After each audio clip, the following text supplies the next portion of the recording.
Okay guys, welcome to day 2 of Axpona 2023 coverage. Today's update is not going to be my stereotypical list of rooms that stood out in high value or cost no object.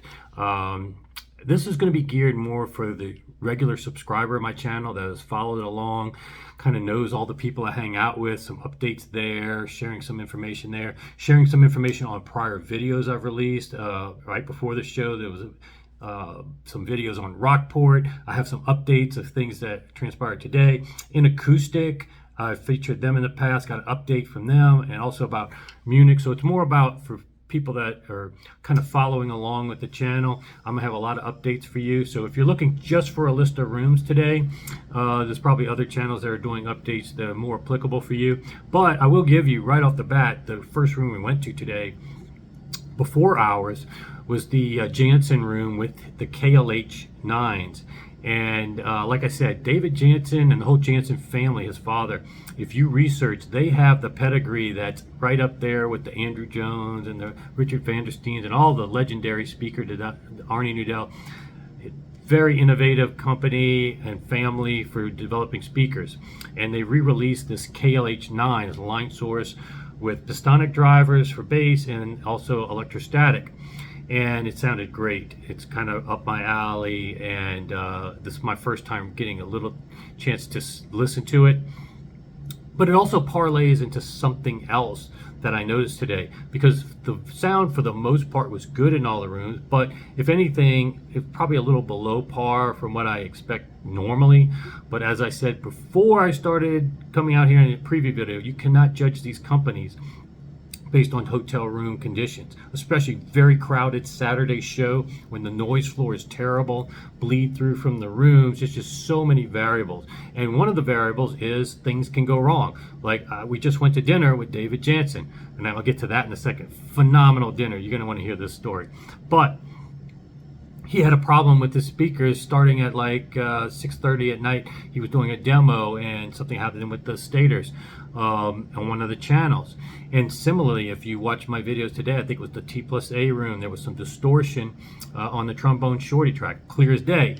I don't hold that against them because things just happen. You don't have the wherewithal, you don't have all your resources there, you don't have backup. Things could just happen. A tube could go bad. You don't realize how many variables go into this and how difficult it is to put on a show. So the last thing you really want to judge a company on at this show, as I've said 1,000 times, is the sound quality alone. Get to know the people behind it and whatnot. And to that end, it's a good transition to what I've been talking about before. Always get to know the people, not only the technology, their ethics, their qualities, and all these things. And it kind of parlays into what I talked about recently with an issue we had with two of my friends with buying Rockport speakers. And to Rockport's credit, two of the guys that work that run there came and introduced them to me, Josh, and wanted to just say hi and just introduce and explain, you know, how they saw things, and you know, asked me flat out, which I was really impressed with. They wanted, what could we have done differently? What was the real issue? And I think, you know, I was frank. I think you know, I think there could have been things that they did differently, and I shared those with them. I'm not here to get into the weeds on that, but that was very impressive to me, because even if you make a mistake, I've always said, it's how you handle the mistake. And so they went through how they handled it, reiterated, and asked for what suggestions they could do differently, and I shared those with them, and I shared with them Joseph's perspective. And I think at the end of that conversation, I think we all understood why things transpired the way they did. And what's great about that is that it ensures that when people have that understanding, it's not like, I don't believe that this person's reasonable or that person's unreasonable. This is a case where, okay, now we can learn from it. Now we know what we could do different next time, what we could do differently to make sure it doesn't even happen in the first place. But even if it does, what can we do to make that? And so that's what was very impressive to me, is they were seeking that information, seeking that advice, and I offered them a chance to, if they want to ever come do a video. And Josh was actually thinking that at first he didn't think that was necessary, don't want to seem defensive, but kudos to him for coming up to me and spent quite a bit of time talking today. So thumbs up to those guys. I think if you're again, sound quality was never the issue with Rockport. So the issue here is, if you're concerned about buying Rockports or concerned about this issue happening again, I have a lot of confidence now that they definitely have addressed the issues and definitely know what they did wrong and what can be done in the future. And again, doesn't discredit what happened and probably shouldn't have happened, but again, look for things that companies can do to make it right. And even if they didn't initially just make it right. So kudos to them. I wanted to update you guys on that. Another company that has always impressed me has been Inacoustic Cables, and I've had the Inacoustic Power Conditioner, and I'm going to be visiting, just an FYI, their facility tour. I'm super excited. I met Ben, the owner, and he's a great guy. Actually, he's a top-ranked tennis player in his age group, and yeah, we didn't even talk a lot about cable side of things, just getting to know each other and have a good time. Went to dinner. So when I go to Munich, I'm also going to be visiting their facility. So definitely going to want to see that video. And if you haven't subscribed, that is going to be a great tour, because very few cable makers will give you a tour of their facility. Half of them are just doing OEM wire with a fancy connector in their garage. You know, this is something that is much more sophisticated. They've sold over 15 million pieces over 40 years. This is a company that is doing things that you can say truly is high end, regardless of what you say about the performance and the delta and the pricing. Still, this will qualify in anybody's book, I think, as high end. So I'm going to give you a behind the scenes look at that. Now, the other thing that's kind of cool information, it has to do with the Bach. I'm going to be giving away some things tomorrow, that a jam box that actually has some of the Bach technology in it to give you kind of a little flavor.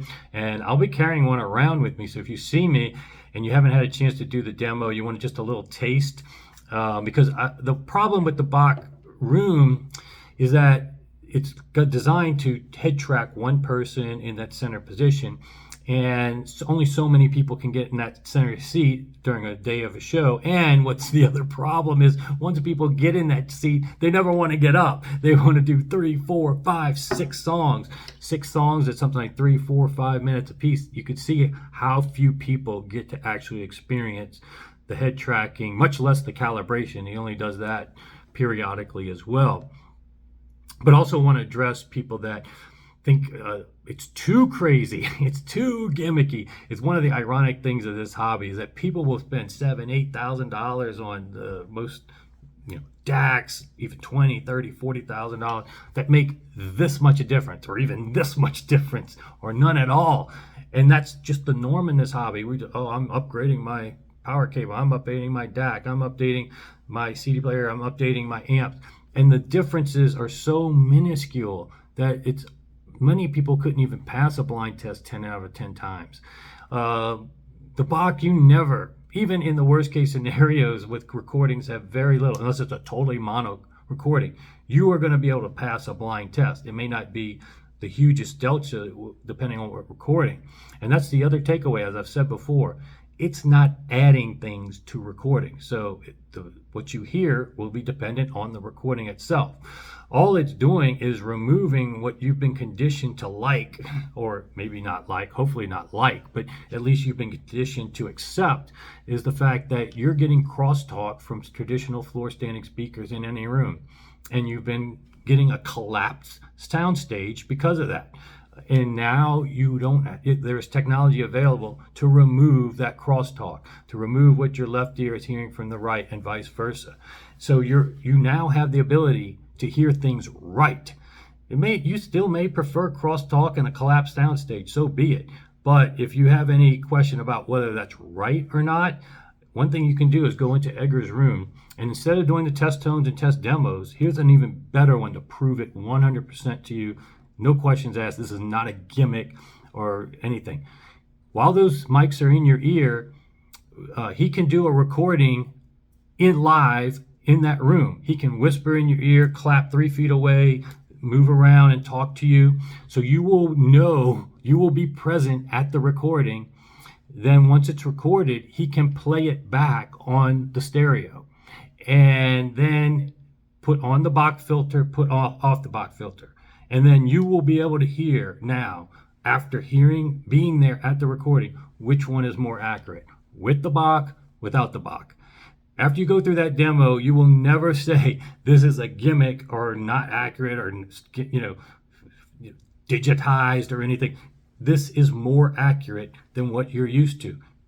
You've been conditioned to think that what you've been listening to is good enough, and for a lot of us it has been. It's brought us enjoyment. This is more accurate and more fun. So just try to do that demo if you have any doubts. But I'll be walking around with these, and I'll even give away some of these. I got to figure out a raffle or an idea. I got a few of these to give away. So certainly if you're a member of my channel, come by. I'll give you one if you see me tomorrow. All right, what else we got today? Dinner. Oh, after hours is probably just as much fun as before hours. After hours, we went to the NBL private event, the NBL Extremes. We're at Kiyomi Audio. It's a dealership here, a little bit further away. Beautiful dealership. You want to watch that video I uploaded that gave a tour of their listening rooms. Phenomenal listening rooms, phenomenal gear, first class. I was told the owner is also an accomplished pianist, and that was a really impressive after hours. Unfortunately, we couldn't stay long to listen for a long time because we had dinner reservations, which I'll get to in a second. But I tell you what was crazy is that the NBL Extremes were in the first room, but there's a partition and a little foyer area where people were eating and drinking. And Rex came in late. Rex from King Rex Electric came to that thing later and was meeting us. And when he came in, he's like, oh, they got a live band playing. No, it was the NBL Extremes on the other side of the wall.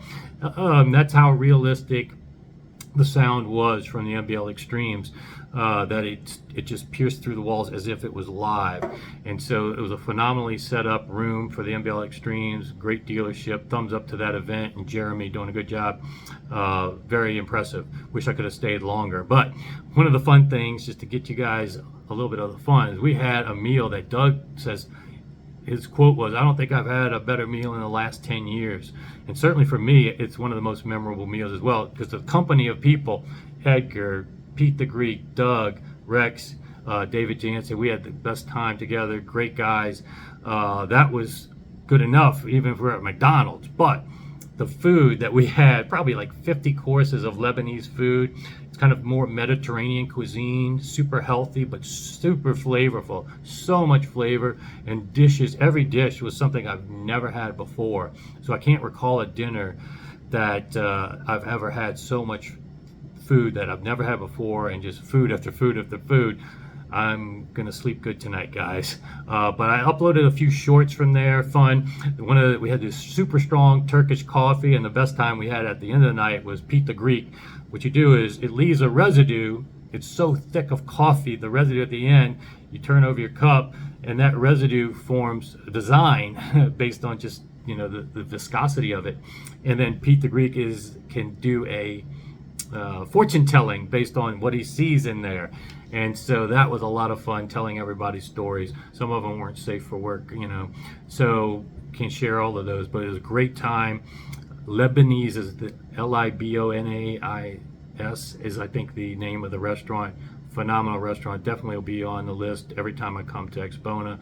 Just wanted to share that with you guys if you're coming here or still here. All right, that's pretty much the update for today. I got a lot more to do tomorrow, so stay tuned, and I'll have a full wrap up when I get back to Houston. See you guys soon.